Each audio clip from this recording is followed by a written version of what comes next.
नमो अरहंताणं नमो सेताणं नमो आयिर्याणं नमो वज्रायाणं नमो लोये सर्वसापूर्णं मङ्गलं भगवान् वीरो मङ्गलं गौतमो गणी मङ्गलं कुन्दकुन्दार्यो जैन धर्मोऽस्तु मङ्गलं सर्वमङ्गलमाङ्गल्यं सर्वकल्याणकारकं प्रधानं सर्वधर्माणां जैनं जयतु शासनं जैनं जयतु शासनं जं जस्य जम्मि देशे जेण विहाणेन जम्मि कालं मे नादं जिणेन नियदं जम्मं वा अहवमर्णं वा तं तस्य तम्मि देशे तेन विहाणेन तम्मि कालं मे कोसक्कदिवारेदुम् इन्दो वा तः जिणिन्दो वा एवं जोनिच्छयदो जानदिदव्वाणि सवपज्जाये सो सद्दिट्ठि शुद्धो जो संकति सोमुको दिट्ठि। क्रमबद्ध पर्याय बहुत सुंदर चर्चा अपनी चल रही है। कल लगभग चर्चा हुई थी 4 विषयों पर। मैं बोलता हूँ, आप मेरे साथ बोलिएगा, आपको याद होंगे ही। पहली चर्चा हुई निराकुलता पर, दूसरी चर्चा हुई जो होना है सो निश्चित है, तीसरी चर्चा हुई ईश्वर जगत का कर्ता नहीं है, चौथी चर्चा हुई कर्म जगत का कर्ता नहीं है। ये 4 चर्चा कल अपनी हो गई थी। कहें तो आधी अधूरी सी हो गई थी, पूरी आज हो जाएंगी। क्रमबद्ध की अपन बहुत सुंदर चर्चा कर रहे थे। आज मैं भक्ति में बैठा हुआ था, बहुत अच्छा लगा मुझे सुन के। अपन बहुत ऐसी भक्तियाँ लेते हैं जिनमें बहुत भाव भरा हुआ है। अकेले ऐसा नहीं कि हो अल्लाह के लिए नाच गान के लिए भक्ति ले रहे हो, बहुत भाव भरा हुआ है। आज ही एक भक्ति चल रही थी, उसमें 2 पंक्तियाँ आई। सुनी देशना प्रभु तुम्हारी क्रमबद्ध हो गई मति हमारी होना है जो वो निश्चित ही होगा कर्तृत्व हिमगिरि पिघल रही है जिनेंद्र मूरत में हमने देखा स्वयं की सूरत झलक रही। कितनी सुंदर पंक्तियां हैं। जिनेंद्र मूरत में हमने किसको देखा? जिनेंद्र को नहीं देखा, खुद को देखा। फिर क्या देखा? खुद को अकेले देख के रुक नहीं गए। जिनेंद्र भगवान की देशना हितोपदेशिता जो उन्होंने उपदेश दिया उससे हमने ग्रहण क्या किया? क्रमबद्ध हो गई मति हमारी। यहाँ पर मति शब्द क्यों लिखा? मति अर्थात होता है बुद्धि। मेरी बुद्धि क्रमबद्ध हो गई। वस्तुएं तो सारी क्रमबद्ध पहले से थी, वस्तुओं को क्रमबद्ध करने की आवश्यकता नहीं पड़ी। आपकी वाणी से या मुझे अलग से करनी पड़ी हो, इतनी वस्तुओं को आवश्यकता नहीं है। हर चीज़ को मुझे क्रमबद्ध करना पड़े इतनी, मैं कहता हूँ हर चीज़ को छोड़िए, आपको अपनी पर्यायों को भी क्रमबद्ध करना पड़े इतनी तक आवश्यकता आपको नहीं है। सारी क्रमबद्ध हैं, बस कहाँ अंतर आ रहा है? मति में अंतर आ रहा है। इसलिए कहा क्रमबद्ध हो गई मति हमारी। उसके बाद क्या कहा? होना है जो वो निश्चित ही होगा। निश्चित, निश्चित शब्द आदमी कब बोलता है? गारंटी हो से गारंटी की, इसको नहीं बदला जा सकता। इस चीज़ की गारंटी है, इसका मतलब है निश्चित है, जो होना है वो होकर रहेगा, उसमें फेरफार नहीं हो सकता। कर्तृत्व हिमगिरि पिघल रही है। जब आपको ये पता चल जाएगा कि जो होना है वो होने ही वाला है, ना हम उसको रोक सकते हैं, ना भगवान उसको रोक सकते हैं, ना हम उसको बदल सकते हैं, ना भगवान उसको बदल सकते हैं, तो कहाँ का कर्तृत्व रहेगा? कर्तृत्व अर्थात होता है कर्ता बुद्धि। मैं इसका करने वाला, मैं इसका करने वाला। करने वाला अर्थात अकेला ऐसा नहीं कि मैं करने वाला अर्थात मैंने प्रवचन किए तो ये करना हुआ, लेकिन मैंने भोजन बनाया तो ये भी करना ही है। मैंने व्यापार किया, मैंने व्यापार चलाया, ये सब करना ही है। इस सारे प्रकार के करने धरने से जब मुक्त हो जाए, कर्तृत्व हिमगिरि पिघल रही है। क्यों पिघल रही है? क्रमबद्ध हो गई मति हमारी। अब हमें इच्छा ही नहीं रही कि हम कुछ करते हैं, सब होना है। अगर सब होना निश्चित है तो हमें मेहनत क्या करनी है। बहुत सुंदर सुंदर भक्तियाँ चल रही थी, बहुत अच्छा लग रहा था ये सुन करके, कितनी अच्छी अच्छी लाइनें आ रही थी। पर्यायों से पार, पर्यायों से पार, त्रिकाली ध्रुव का सदा सहारा है। पर्यायों से पार, पर्यायों से पार में आपने कभी विचार किया पर्यायों से पार क्या कहना चाहते हैं यहाँ पे? हमने तो इतना मात्र विचार किया पर्यायों से पार अर्थात परदी भक्ति।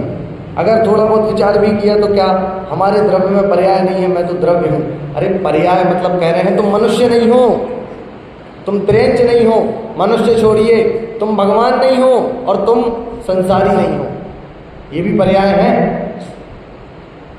तुम सुखी संसार अपेक्षा नहीं हो, तुम दुखी संसार अपेक्षा नहीं हो, तुम्हारे स्वभाव में संसार का सुख दुख प्रवेश करता ही नहीं। ये है पर्यायों से पार। सम्यक दर्शन पर्याय है, मोक्ष एक पर्याय है। इन पर्यायों से पार मेरा ध्रुव तत्व है। वही आत्मा निगोद में थी, वही आत्मा अभी है, वही आत्मा मोक्ष में होगी। उस आत्मा में अंतर नहीं पड़ता, अंतर पड़ता है पर्यायों में। तो पर्याय तो मैं हूँ ही नहीं।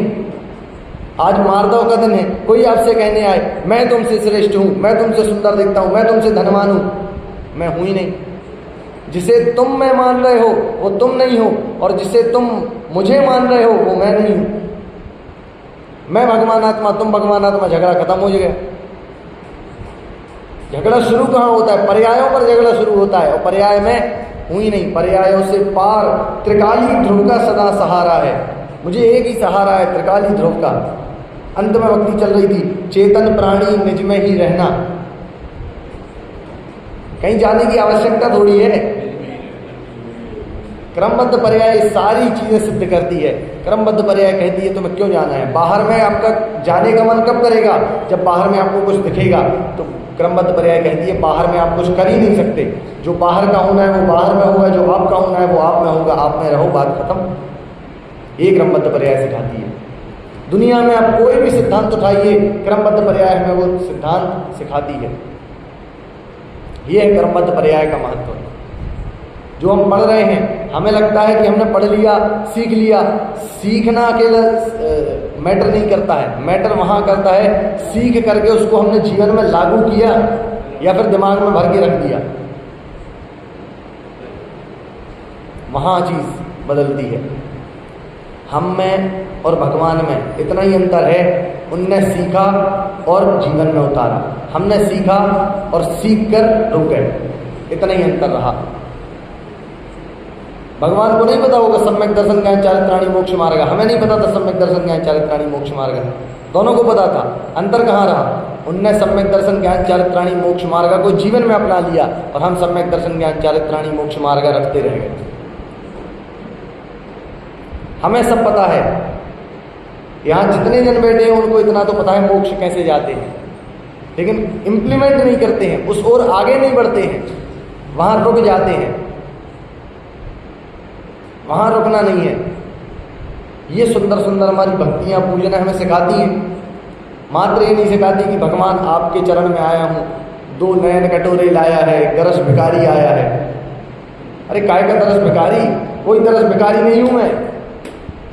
अगर तुमको लगता हो कि मैं दरस भिखारी हूँ तो नहीं हूँ, मैं तुम जैसा हूँ और तुम जैसा बनने आया हूँ। ये विश्वास खुद पर होना चाहिए। दरस भिखारी तो वो है जिसे अपनी महिमा का ज्ञान नहीं है। हमें अपनी महिमा बताएं, भगवान जैसे हैं तो काहे के दरस भिखारी? किसके दर्शन और कौन करे दर्शन? एक भगवान आत्मा दूसरे भगवान आत्मा का दर्शन? अरे अपना दर्शन करो तो सम्यक दर्शन होगा और मोक्ष प्राप्त होगा। ये महत्व की बात है। ये हमें भक्तियाँ सिखाती हैं। वो तो मैंने 2 पंक्तियाँ सुनी, मुझे बहुत अच्छी लगी तो मैंने उन पर चर्चा की। क्रमबद्ध पर्याय कितनी आवश्यक है, भक्ति में भी उन्होंने लिखा। आगे बढ़ते हैं अपने विषय की ओर। कल जो निराकुलता की चर्चा हुई थी, बहुत सुंदर अपन ने चर्चा की थी कि निराकुलता होती क्या है। 1-2 उदाहरण से आपको समझाया था कि निराकुलता क्या होती है, कितनी मायने रखती है। मायने ये नहीं रखता है कि आपको काम कितना है, मायने ये रखता है कि आपने काम का दिमाग पर बोझा कितना लिया है। मायने ये नहीं रखता कि आप कौन हो, मायने ये रखता है कि आपने खुद को माना क्या है। यहाँ दिक्कत खड़ी होती है, इसलिए निराकुलता आवश्यक है। दिमाग से बोझा उतार के निराकुल हो जाइए तो सारी क्रमबद्ध पर्याय समझ में आ जाएगी, सारा वस्तु स्वरूप समझ में आ जाएगा और मोक्ष मार्ग समझ में आ जाएगा। कोई फिर विशेष किसी चीज़ की आवश्यकता नहीं पड़ेगी, कहीं और मेहनत करनी पड़ेगी, मात्र निराकुलता से सारी चीज़ें समझ में आ जाएंगी। दूसरी चर्चा की थी जो होना है सो निश्चित है, जो होना है सो निश्चित है। एक ऐसा अटूट सिद्धांत जिसको ना मंगलाचरण अपन पढ़ते हैं उसमें लिखा को सक्कदी वारेदुम इंदो वा तहजण इंदो वा। किसकी बात की? इंदो, इंद्र। इंद्र कितना शक्तिशाली है, इंद्र भी एक पर्याय इधर से उधर नहीं कर सकता। अरे इंद्र नहीं कर सकता, इंदो वा कह जिणिंदो वा, इंद्र नहीं कर सकता, और कौन नहीं कर सकता? जिणिंदो वा, जिनेंद्र भगवान भी नहीं कर सकते। अब सोचिए, जिनेंद्र जिस चीज़ के लिए जिनेंद्र भगवान समर्थ नहीं है, जो काम करने में जिनेंद्र भगवान समर्थ नहीं है, और हम हर दिन मानते हैं कि हम परिवर्तन करके दिखाएंगे। ये मति व्यवस्थित करनी है, ये क्रमबद्ध पर्याय से करनी है। आज सुबह भी चर्चा आ रही थी परिवर्तन का अभिमान किया, मात्र अभिमान। हमने दिमाग में माना हुआ है कि मैं परिवर्तन करता हूं, वास्तव में मैं क्या, भगवान भी परिवर्तन नहीं करते हैं। अगर कुछ बदलना ही होता तो सबसे पहले भगवान अपनी जिंदगी बदल लेते। आप बताइए, जब भगवान बनने वाले होते हैं और वे हितोपदेशिता की तरफ होते हैं, वे हितोपदेशी होते हैं भगवान तो हमारे, तो हितोपदेश दे रहे होते हैं। अब हितोपदेश देना भगवान को अच्छा लगता है या बुरा लगता है? सहज होता है, सही बात है, लेकिन भगवान के लिए अच्छी बात है या बुरी बात है?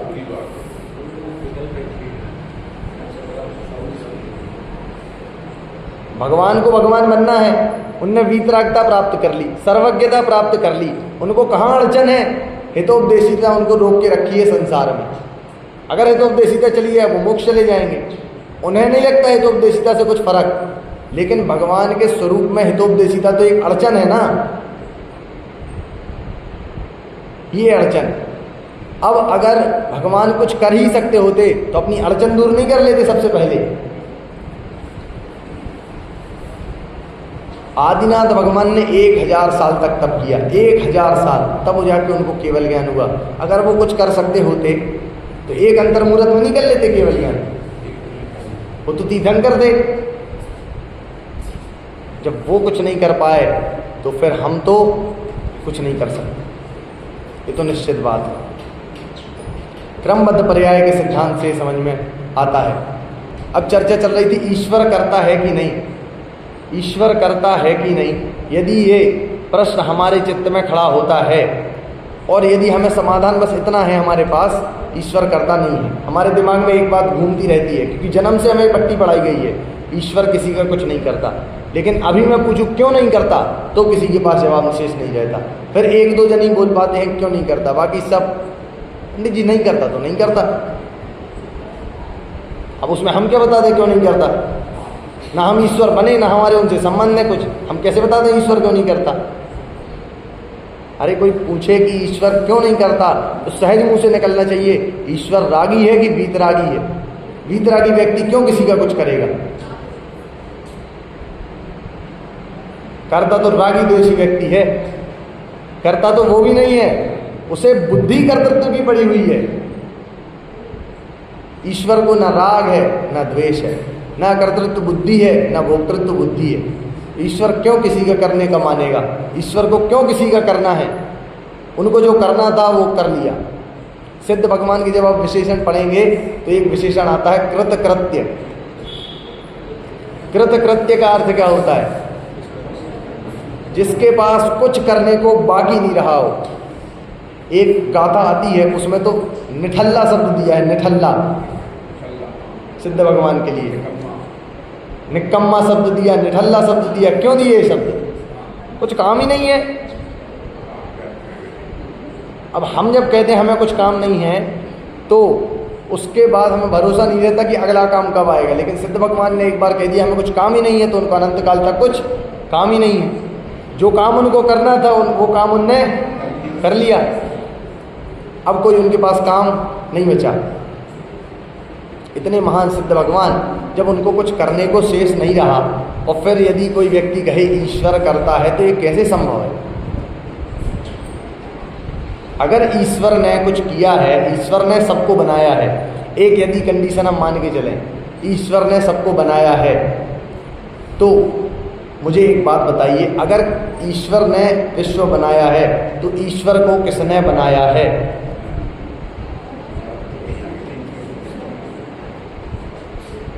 अगर ईश्वर खुद से बना है तो विश्व खुद से क्यों नहीं बन सकता है?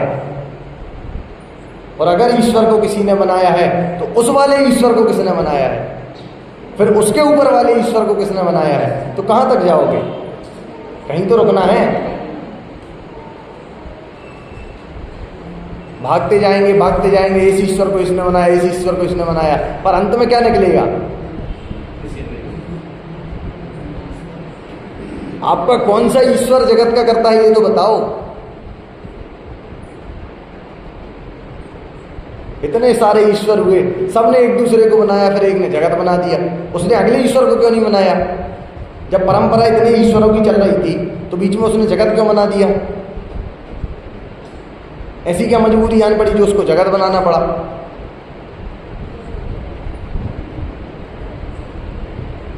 सब बोलते हैं उस ईश्वर से निकले हैं, उसी ईश्वर में जाके समा जाना है। वैष्णव को आप सुनिए, वैष्णव यही चर्चा करते हैं, हम परमात्मा से निकले हैं, बाद में जाके परमात्मा में समा जाना है।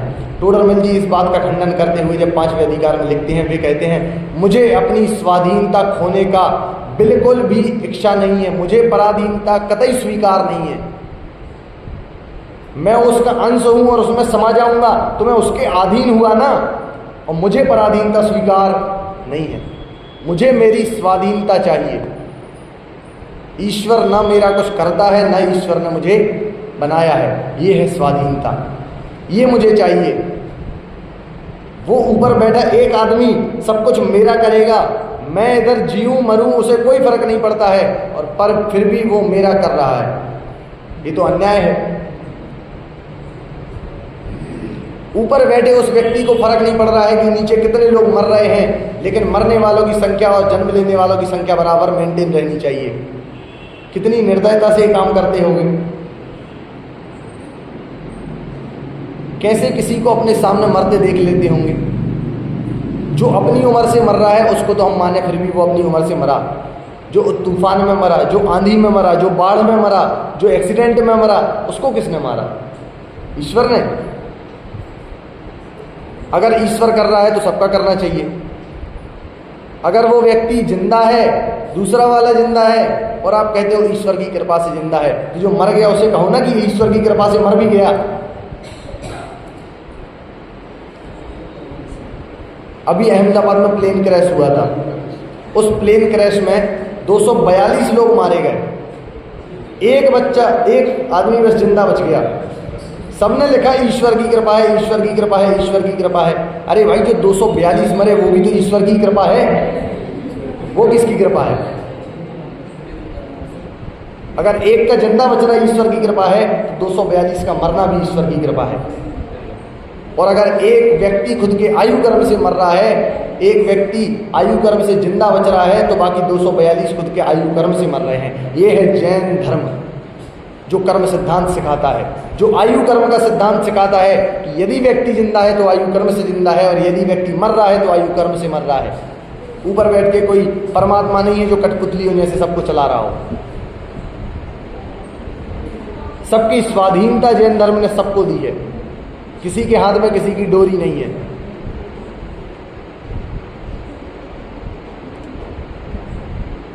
इतने सारे तर्क बैठते हैं कि ईश्वर करता नहीं है, फिर भी यदि बुद्धि में भरा हुआ है कि ईश्वर करता है, तो फिर तो ग्रहित मिथ्यात्व बहुत ज़्यादा पुष्ट है। अब बढ़े आगे, तो हम बहुत सारे जन अपने में से ही ऐसे हैं जो ये मानते हैं ईश्वर करता नहीं है। बहुत सारे जन यहाँ बैठे 90%, 90 भी मैं कम कह रहा हूँ, 99% लोग मानते हैं ईश्वर करता नहीं है। अगर सबको इतना विश्वास है ईश्वर करता नहीं है, तो फिर मंदिर क्यों आते हैं? अपने दिल पे हाथ रख के मुझे मत बताइए मुझे आप बताएंगे तो आप यही कहेंगे भगवान जैसा बनने के लिए आते हैं, लेकिन आपको भी पता है और मुझे भी पता है, अपने दिल पर हाथ रख के कहिए हम मंदिर क्यों आते हैं।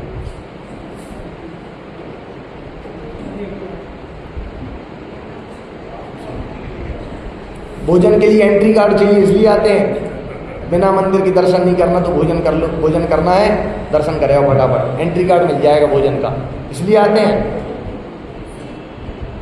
मंदिर आकर ये देखना है कि कौन कौन मंदिर आ रहा है नियमित रूप से, ये देखने आते हैं।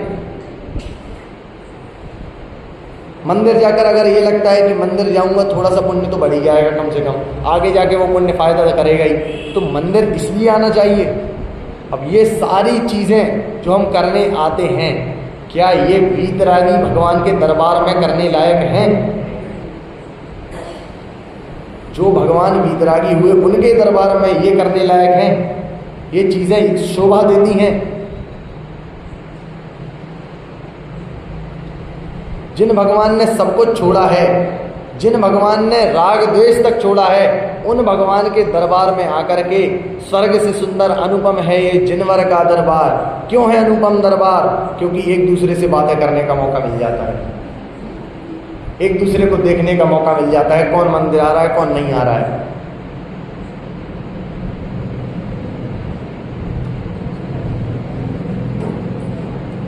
पूजन भी कैसे होती है? पूजन भी जिनवाणी हाथ में ली है तो एक हमें याद है पूजन, हमें पता है, हमें पूजन याद है, 2 लाइनें पढ़ेंगे उतने में तो हमारी आंखें ऐसी घूमती रहती हैं, किताब पे तो किसकी स्थिर रहती है। मैं कहता हूं आपको पूजन याद है, बहुत अच्छी बात है, लेकिन उन पंक्तियों को समझने का प्रयास कीजिए। अगर याद है तो पंक्तियों समझिए। आंखें घूम के भी कहाँ जाती हैं? यहाँ जाएंगी, वहाँ जाएंगी, कौन आ रहा है इस पर जाएंगी, कौन पढ़ रहा है इस पर जाएंगी। अगर कोई पढ़ रहा है ये आपको दिख रहा है और कोई नहीं पढ़ रहा है ये आपको दिख रहा है, तो आप भी तो नहीं पढ़ रहे थे, तब आपको पता चला कि कोई नहीं पढ़ रहा है। आपने उसमें क्या विशेष पुरुषार्थ किया? हमारे भाई साहब कहते थे मंदिर में बैठकर एक जिनवाणी और दूसरे भगवान, इन 2 जगह से अलग अगर आपकी आंखें जा रही हैं तो नियम से आपको पाप बंद हो रहा है। मंदिर में इन 2 जगहों के अलावा कहीं आंखें जाने लगी और जाने योग्य ही नहीं है। क्या भक्ति ये मात्र पढ़ने को है? तिहारे ध्यान की मूरत अजब छवि को दिखाती है, तिहारे ध्यान की मूरत अजब छवि को दिखाती है। एक बार सोचिए तो कौन सी अजब छवि को भगवान की मूर्ति दिखाती है? इनसे भली तो वो है जिनके हाथ में त्रिशूल है, जिनके चेहरे पे गुस्सा दिख रहा है। अरे भाई साहब, भगवान की मूर्ति सिखाती है, उनके शरीर पे एक वस्त्र का धागा तक नहीं है, ये हमें बताता है कि जगत में मेरा कुछ था नहीं, है नहीं और होगा नहीं। भगवान की मूर्ति हमें सिखाती है, ये है अजब छवि को दिखाती है। और फिर जब हम भगवान के दरबार में आए हैं और भावना ऐसी हो कि तुम जैसा बनने आया हूँ, तब जाकर के वास्तव में हमने समझा है कि ईश्वर जगत का कर्ता नहीं है। जब तक हमारे मन में ये भाव नहीं है कि हम मंदिर भगवान की तरह बनने जाते हैं, उसके अलावा जो भी विचार हो, मैं कहता हूँ आपको कुछ पाने की इच्छा ना हो, पंचायत की इच्छा हो, चुगली की इच्छा हो, बात की इच्छा हो, इधर उधर देखने की इच्छा हो, कोई भी इच्छा हो, सारी की सारी ईश्वर के कर्तावाद का ही समर्थन करती हैं। आप यदि भगवान को कर्ता मानते हैं तो भगवान जैसा बनने का प्रयास कीजिए। अगर भगवान को देने वाला मानते हैं तो मंदिर हम हर दिन आते ही हैं, उसमें कुछ अंतर नहीं पड़ेगा। लेकिन यदि हमें विश्वास है कि भगवान अकर्ता है तो आप मंदिर आते हुए निस्सही निस्सही निस्सही कहते हैं, तब ये वास्तव में सोचिए कि मैंने सारे सांसारिक कार्य छोड़ दिए।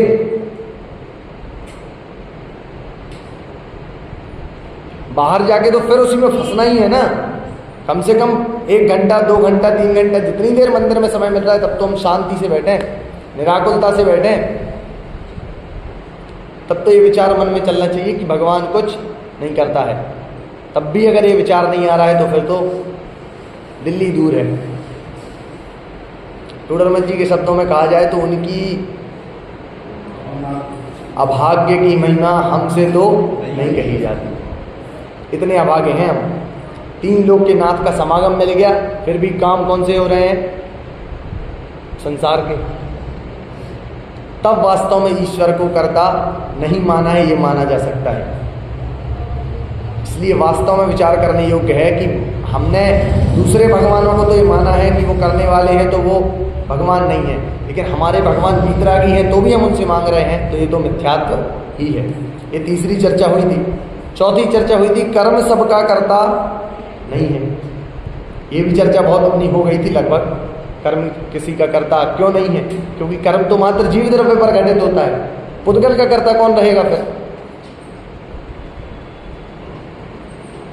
कल एक उदाहरण देखा था कि मोबाइल गिरा। मोबाइल गिरने के उदाहरण से अपने को ऐसा लगा था कि भाई साहब मोबाइल गिरना तो ऐसी चीज़ है कि वो तो हमारे कर्म की वजह से मोबाइल गिरा, इसलिए गिर गया, चलिए मान लिया।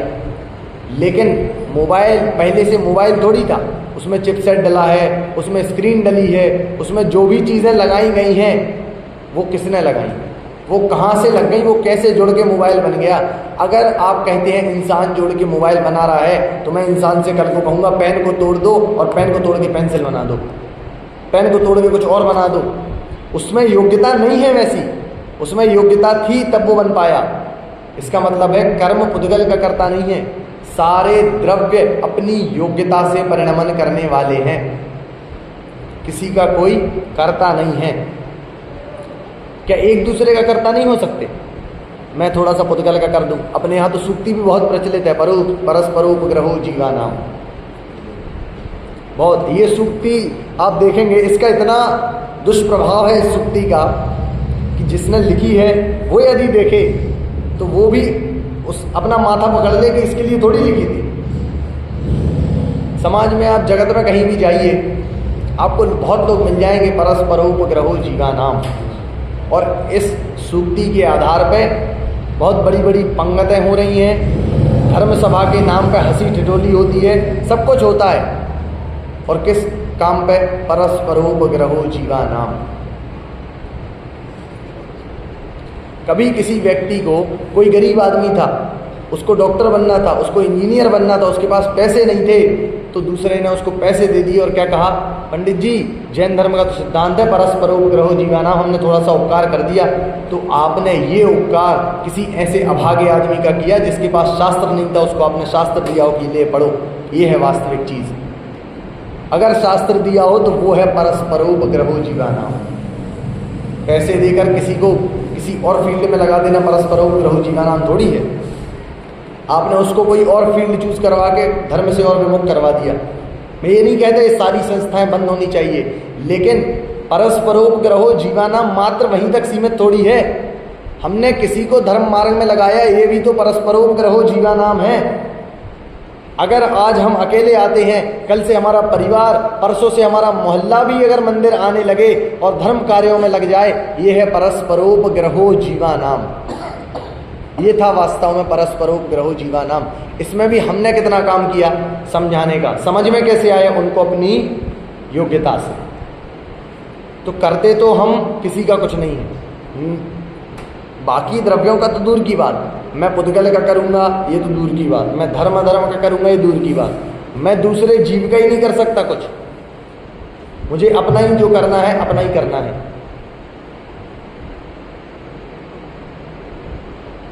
अगर मैं दूसरे का करूँगा तो वो बंद भी मुझे ही होने वाला है, दूसरे का कुछ होने वाला है नहीं। आप देखिए, जैसे दो बच्चे हों, बहुत होता है किसी घर में दो बच्चे हों, मम्मियाँ भी होती हैं, बच्चों को बहुत होमवर्क मिलता है, मम्मी और पापा मिलकर उनके होमवर्क कर देते हैं और अगले दिन टीचर पकड़ लेता है कि होमवर्क किसने किया है। अब वो बच्चा कहेगा होमवर्क तो मैंने किया है, लेकिन वास्तव में उसने होमवर्क नहीं किया था, वो तो मम्मी ने करके दिया था। अब टीचर उसमें से एक प्रश्न पूछ ले, फिर बच्चे पे नहीं बनता। अब डांट पड़ती है, मार पड़ती है तो माँ बाप को बुरा लगता है, लेकिन गलती किसकी थी? टीचर की गलती थोड़ी थी, गलती तो माँ बाप की थी। बच्चे को सीखने देना था, आपने होमवर्क कर दिया। तो अब माँ बाप ने जो काम किया था उसका ज्ञान तो किसे हुआ? होमवर्क किया, तो होमवर्क करने के बाद जो वो ज्ञान होना चाहिए था वो किसे हुआ? माँ बाप को। बच्चे को ज्ञान हुआ? नहीं हुआ। उसी प्रकार यदि हम जो कार्य करते हैं, दूसरे द्रव्य का काम करने जाते हैं, दूसरे द्रव्य का हम कार्य करते हैं? नहीं करते, उल्टा अपना बंद कर लेते हैं। कर्तृत्व बुद्धि का पोषण करके अपना बंध बढ़ा लेते हैं, अपना संसार बढ़ा लेते हैं। ये दिक्कत है। ये है क्रमबद्ध पर्याय, दूसरे का नहीं कर सकते, अपना ही करना है। जो करना है उसमें भी फेरफार नहीं कर सकते, जो होना है सो निश्चित है। ये बात है। आगे बढ़ते हैं। होता स्वयं जगत परिणाम, मैं जग का करता क्या काम। इस पंक्ति को जब बार बार विचार करते हैं तो एक बात ध्यान में आती है, मैं जग का करता क्या काम। ये बात क्या सही में हम मानते हैं? अभी मैं किसी भी महिला से पूछूं, आपके घर पर कितने लोग हैं? 4 लोग। उनका भोजन कौन बनाता है? मैं। आपको क्या पता पंडित जी कितनी मेहनत लगती है, 2-2 घंटे जब मेहनत करते हैं, जब जाके 4 जन का पेट पाल पाते हैं। अगर 4 जन का पेट आप पाल रहे हो तो फिर हर पर्याय में आपको पालना पड़ेगा। अगली पर्याय का भरोसा नहीं है, अगले दिन का भरोसा नहीं है, और 4 जन का पेट पाल रहे हैं। उनका पेट उनके पुण्योदय से पल रहा है। हम व्यापार करके अगर ये माने हमने पैसे कमाए तब जाके घर चल रहा है, घर चलना था, घर वालों के पुण्य का उदय था तो वो चल रहा है। जब पुण्य का उदय नहीं होता, बहुत से लोग होते हैं, व्यापार था, अच्छा चल रहा था, मंद पड़ गया, ठप पड़ गया, अब घर क्यों नहीं चल रहा भैया? व्यापार तो तुम ही कर रहे थे, तब भी तुम ही थे, अब भी तुम ही हो। क्या अंतर पड़ा? व्यापार करने वाले में अंतर आया? नहीं आया। दुकान में अंतर आया? नहीं आया। अंतर कहाँ आया? पुण्य के उदय में। जो काम पुण्य से हो रहा था, स्वयं की योग्यता से हो रहा था, उसमें हमने माना कि मैंने किया, ये गलती हुई। स्वयं की योग्यता से जो होना है वो होके रहेगा, उसको ना हम थोड़ा भी परिवर्तन कर सकते हैं, ना दूसरे परिवर्तन कर सकते हैं। कोई भी इसका परिवर्तन करने में समर्थ नहीं है। एक परीक्षामुख नाम का अपना ग्रंथ है, आचार्य माणिक्य नंदी द्वारा लिखित है। उसमें एक सूत्र आता है, स्वावरण लक्षण शयुषम योग्यता ही प्रतिनियतमर्थम व्यवस्थापयति। ये उत्तर उन्होंने क्यों दिया? जब आचार्य ने खूब खंडन किया, जम के खंडन किया, तुम्हारे ईश्वर कुछ करते नहीं है ऐसा वैसा, तब उन्होंने कहा अच्छा हमारे ईश्वर नहीं करते, तो बताओ जैन धर्म में करने वाला कौन है? ये प्रश्न हमारे मन में आया। हमारे मन में बस यही प्रश्न चलते रहते हैं कि घर में क्या हो रहा होगा। अभी हम मंदिर तो आ गए, लेकिन बेटे लड़ तो नहीं रहे होंगे आपस में, उनकी लड़ाई तो नहीं हो रही होगी, एक ने दूसरे को जोर से पलंग से नीचे तो नहीं पटक दिया होगा।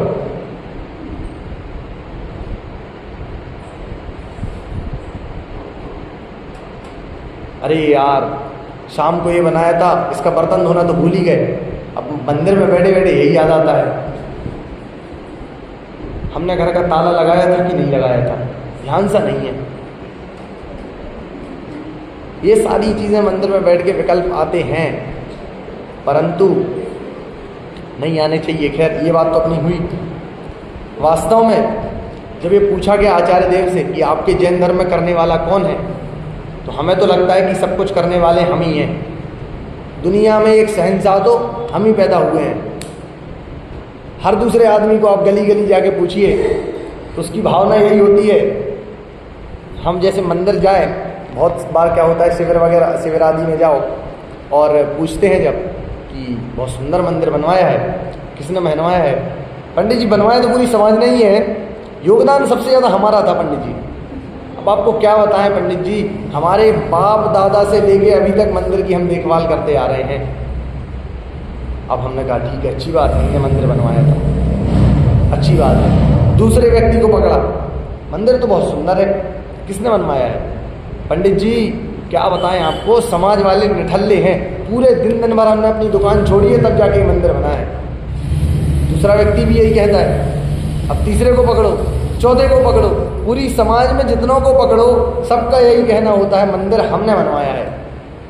अगर इतने जनों ने मंदिर बनवाया है तो एक मंदिर क्यों है, 10 मंदिर हो जाने चाहिए थे अब तक। तो एक की भी मेंटेनेंस हो नहीं पाती है और सब आदमी दावा करते हैं कि हमने बनवाया है। दिक्कत कहाँ है? जो काम अच्छे हो जाते हैं उनमें हम कहते हैं मैंने किया। इसके लिए एक उदाहरण आता है बहुत सुंदर। एक बच्चा था, उसने जब होमवर्क किया, वो लेके गया स्कूल, तो टीचर ने पूछा होमवर्क तो बहुत सुंदर राइटिंग में है, किसने किया? मैंने किया है, मैंने। बच्चे ने तपाक से उत्तर दिया मैंने किया है। अब टीचर ने बोला अच्छा तुमने किया है, बहुत अच्छी बात है, कल कहाँ थे, कल स्कूल क्यों नहीं आए? वो क्या है ना, आंख लग गई थी। अभी तक तो अच्छा काम हुआ तो मैंने किया, सोने का बुरा काम हुआ तो वो आंख ने कर दिया था, आंख लग गई थी। अब ये नहीं कहेगा मैं सो गया था। और ये बच्चे की नहीं, हमारी भी यही आदत है। हमसे कोई पूछे कहाँ थे भैया, अरे क्या बताएं बहुत थक गए थे, आंख लग गई थी, जरा झपकी आ गई थी। अरे झपकी आ गई थी तो झपकी को भगा देना था। जब सब काम तुम ही करते हो तो ये काम भी तुम्हें ही करना था। अच्छे कामों का ठेका तो हमने लिया है, बुरे कामों का ठेका किसी और पे थोपने का फटाफट से कर देते हैं।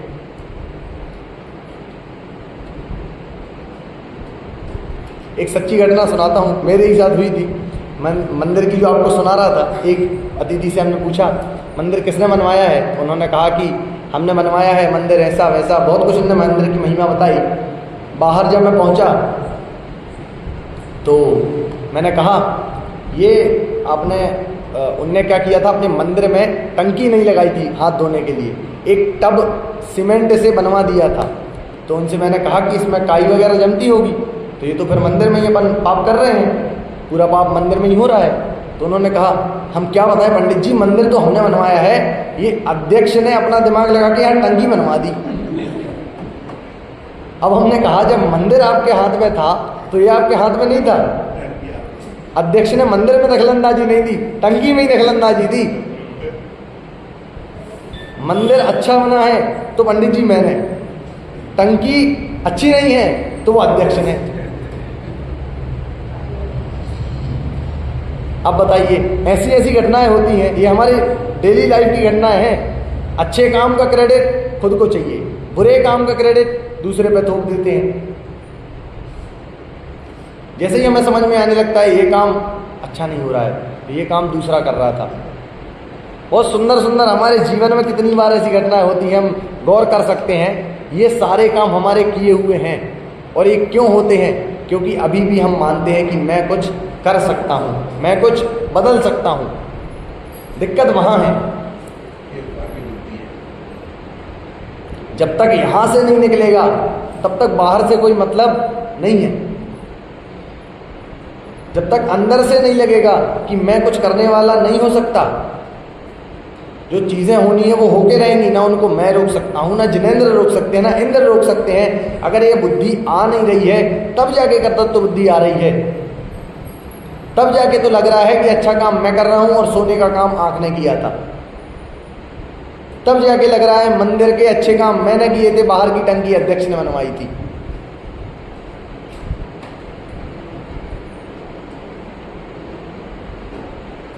यदि हम सब कुछ करते हैं तो सारा काम हम पे ही आना चाहिए, यदि हम कुछ नहीं करते तो कुछ भी नहीं आना चाहिए।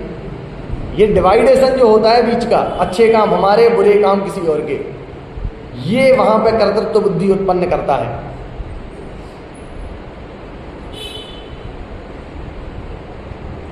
अच्छे बुरे का शब्द आने नहीं चाहिए, अच्छे बुरे का शब्द नहीं, कर्तृत्व का ही शब्द नहीं आना चाहिए। मैं कौन हूं करने वाला, मैं हूं कौन करने वाला। अब देखिए एक उदाहरण देखिए, मिट्टी है, मिट्टी योग्य थी, अपनी योग्यता से काम होता है, कोई किसी का करने वाला है नहीं, कर्तृत्व किसी के अंदर नहीं है। इसका उदाहरण मिट्टी थी, मिट्टी जब घड़ा बनी तो अगर मिट्टी में योग्यता होती तो वो घड़ा बनी, अगर नहीं होती तो नहीं बन पाती। आप बताइए, अगर आपको लगता है कि आपने घड़ा बनाया है, आपने मतलब हम तो नहीं घड़ा बनाते, कुम्हार ने घड़ा बनाया है। अगर हमें लगता है कुम्हार घड़ा बनाता है, बहुत सुंदर सुंदर घड़े बनाता है, कुम्हार के अलावा कौन बना पाएगा, कुम्हार ही घड़े बनाता है, तो मैं कुम्हार को एक बोरी आटा दे के आता हूँ और कुम्हार से कहता हूँ कल मुझे 10 घड़े बना के दे दो, बना देगा कुम्हार। अरे जैसी मिट्टी वैसा आटा, पानी डालो घोलो बना दो। बनाने वाला तो कुम्हार था। अगर कुम्हार बना रहा है तो आटे से घड़े बनाने में क्यों दिक्कत हो रही है? आटे से भी बनने चाहिए थे।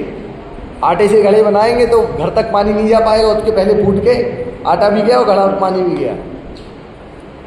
तो योग्यता तो मिट्टी की थी कि वो घड़ा बन पाए। कुम्हार तो मात्र निमित्त था, कुम्हार ने कुछ किया नहीं है, जो किया मिट्टी ने किया। पहले मिट्टी थी, वही परिणमन होकर के घड़ा बनी है। इसमें कुम्हार का किया धरा कुछ नहीं है। हमें लगता है, अभी विश्वास होता नहीं है। पंडित जी आप फेंक रहे हो, कुम्हार ही करता है, आपको भी पता है। अगर कुम्हार बनाना बंद कर दे तो अपने आप तो मिट्टी घड़ा नहीं बन जाएगी। तो हम तो कह ही नहीं रहे कि अपने आप बनेगी, लेकिन निमित्त मात्र भी तो कोई चीज़ होती है। योग्यता से काम होना है। अगर हमें लगता हो काम हम करते हैं, काम योग्यता से नहीं हो सकता। अगर हम ही सब काम कर रहे हैं तो मुझे आप एक बात बताइए, आप ये हाथ ऊपर अगर करेंगे और ऐसा करने की कोशिश करें, आपका ऐसा हाथ हो जाएगा, आराम से हो जाएगा, कोई दिक्कत नहीं है। ऐसा ऐसा आप कर पा रहे हैं। अब ऐसा ऐसा आप कर पा रहे हैं ना, हाथ की योग्यता नहीं थी, आप कर पा रहे हैं, हमने मान लिया। अगर आप ऐसा कर पा रहे हैं तो इस हाथ को जरा ऐसा और कर दीजिए, दूसरी तरफ घुमा दीजिए ना। अगर आप हाथ को ऐसा घुमा पा रहे हैं तो हाथ को दूसरी तरफ घुमाने में दिक्कत क्या है? घुमाने वाला कौन? मैं। घूमने वाला कौन? हाथ। घुमा दो। घुमा देंगे तो कल को यहाँ नहीं, हॉस्पिटल में बैठे होंगे, फ्रैक्चर हो जाएगा। तो उस चीज में योग्यता है कि नहीं वो तो देखिए। हाथ में योग्यता ऐसे घूमने की थी, हाथ में योग्यता ऐसे घूमने की थी नहीं, तो हम घुमा भी नहीं पाए। अब वहाँ अंतर कहाँ पड़ता है? जो काम काकतालीय न्याय होता है, बहुत सुंदर काकतालीय न्याय होता है। क्या होता है? कौवा होता है, नारियल के पेड़ पे जाके बैठता है, नारियल के ऊपर जाके बैठता है और उतने में नारियल को टूटना होता है और टूट के फट से गिरता है और कौवे को लगता है मैंने तोड़ा है, मैंने तोड़ा है, मैंने तोड़ा है। ये है काकतालीय न्याय। अब नारियल कौवे ने तोड़ा नहीं तोड़ा, बस निमित्त मात्र बन गया, तो उसको लगने लगता है मैंने तोड़ा है। अगर कौवे ने तोड़ा है तो उसी कौवे को उठा के दूसरे नारियल पे बिठा दो जो नहीं टूटने वाला है। फिर क्यों नहीं कौवा तोड़ पा रहा है? टोडरमल जी एक बहुत सुंदर उदाहरण देते हैं। बैलगाड़ी है, बैलगाड़ी के नीचे एक कुत्ता चल रहा था। अब वो कुत्ता चल रहा था, बैलगाड़ी ऊपर थी। कुत्ते ने क्या सोचा कि बैलगाड़ी चल रही है, मेरी वजह से चल रही है। बैलगाड़ी को चलाने वाला कौन? मैं। बैलगाड़ी किसके बलबूते पे वहाँ तक चल पा रही है? मेरे बलबूते पे। कुत्ते ने इतना सोचा, चलो अभी तक तो कुत्ते को लग रहा था मेरी वजह से चल रही है। अब कुत्ते महाशय को लेना था यहाँ टर्न, उनने अपना टर्न यहाँ लिया, बैलगाड़ी वाले को यहाँ जाना था तो उसने अपना टर्न यहाँ ले लिया। फिर भी बैलगाड़ी चल रही है। तब कुत्ते को लगता है अरे बैलगाड़ी तो अपने आप चल रही है, मैं नहीं हूँ तो बैलगाड़ी कैसे चल रही है? उसी के जैसी हालत हमारी है।